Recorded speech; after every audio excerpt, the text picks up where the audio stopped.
नमस्कार शेतकरी बांधवांनो, सर्व शेतकरी बांधवांचं आजच्या आपल्या या व्हिडिओमध्ये मी आपला कृषी मित्र निलेश थोरात आपण सर्वांचं सहर्ष स्वागत करतो। निश्चितच मित्रांनो, तुम्ही सुरुवातीचाच थंबनेल बघितला असेल की अर्थात एप्रिल महिन्यामध्ये मालामाल करणारी जी कोणती दोन पिकं असतील ती आपली चांगल्या पद्धतीमध्ये शेतकऱ्याला ज्याला मालामाल करून देणार आहे ते आपण बघणार आहोत। निश्चितच पहिले पीक असणार आहे मेथी पीक। कारण मित्रांनो, ह्या दिवसांमध्ये मेथीला साधारणपणे 2,500 ते 3,000 रुपये प्रति शेकडा या ठिकाणी बाजारभाव मिळत असतो।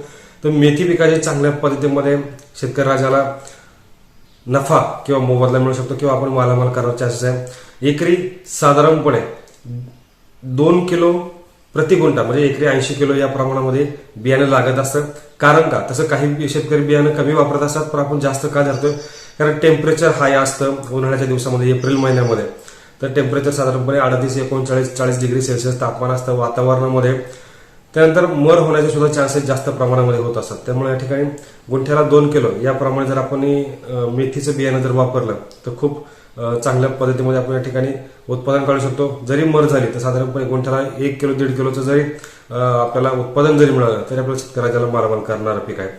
तर या ठिकाणी बियाणं वापरत असताना बॉम्बे सीडचं कस्तुरी आहे किंवा मेथी 777 आहे, मेथी दीपक आहे, डॉलर आहे, या वाणांची लागवड करा की। आणि विशेष म्हणजे लागवड असेल, पेरणी आहे किंवा हाताने टाकणी करत असाल तर टाकणी करत असताना त्याला पहिली बीज प्रक्रिया करणं गरजेचं आहे। तर बीज प्रक्रियेसाठी इव्हरगोल मार्केटमध्ये उपलब्ध आहे किंवा झेलोर आहे।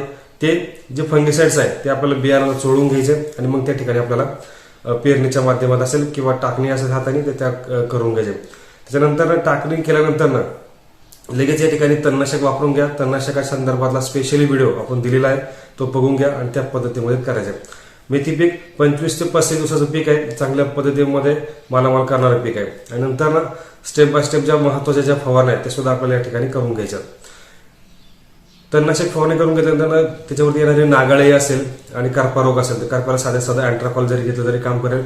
नागाळेला कार्टा फाटा क्लोराइड आहे किंवा एक्झाडोस आहे किंवा कॅल्डान आहे, मॉर्टर आहे, त्याचा स्प्रे करायचा आहे। नंतर वाढीसाठी असेल तर GA, त्याच्यानंतर इसाबियन आहे, म्हणजे प्लांट ग्रोथ प्रमोटर जे आहेत त्याचा आपण या ठिकाणी वापर करू शकतो। दुसरं महत्वाचं पीक असेल तर निश्चितच आहे धनापीक। धनापीक सुद्धा साधारणपणे गुंठ्याला या ठिकाणी 2 ते 2.5 किलो म्हणजे एकरी साधारणपणे 80 ते 90 किलो बियाणं टाकणं खूप गरजेचं आहे। हाताने टाकणी करत असताना, पेरणी करत असताना बियाणं आपल्याला या ठिकाणी कमी लागणार आहे, म्हणजे 60 ते 65 किलो बियाणं एकरी आपल्याला या ठिकाणी पेरणीसाठी लागणार आहे। तर या उन्हाळ्याच्या दिवसांमध्ये धन्याला जवळजवळ 3 ते 3,500 रुपये प्रति शेकडा या ठिकाणी बाजारभाव हा मागील वर्षी बघायला मिळाला।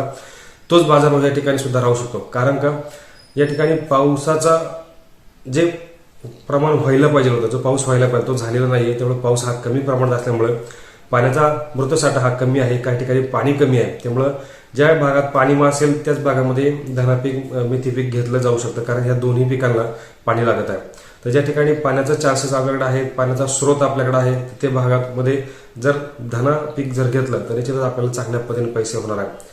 साधारणपणे 60-65 किलो प्रति एकर पेरणीसाठी टाकण्यासाठी 80 ते 90 किलो प्रति एकर या ठिकाणी टाकून घ्यायचे। बीज प्रक्रिया करताना मेटलायझर असेल किंवा एव्हरगोल आहे ते चोळून घ्या, टाकून घ्या।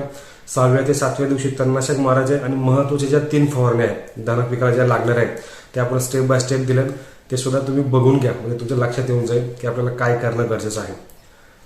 ते नियोजन करत असताना काढी झाली पाहिजे, वाढ झाली पाहिजे। तर जे आपल्याला वाण निवडायचं आहे तर निश्चितच या दिवसांमध्ये धना आंध्रा गोल्ड या जातीची या वाणाची आपल्याला पेरणी करायची म्हणा किंवा टाकणी म्हणा ते आपल्याला करून घ्यायचे आणि व्यवस्थित नियोजन प्लॅनिंग पद्धती करायचे।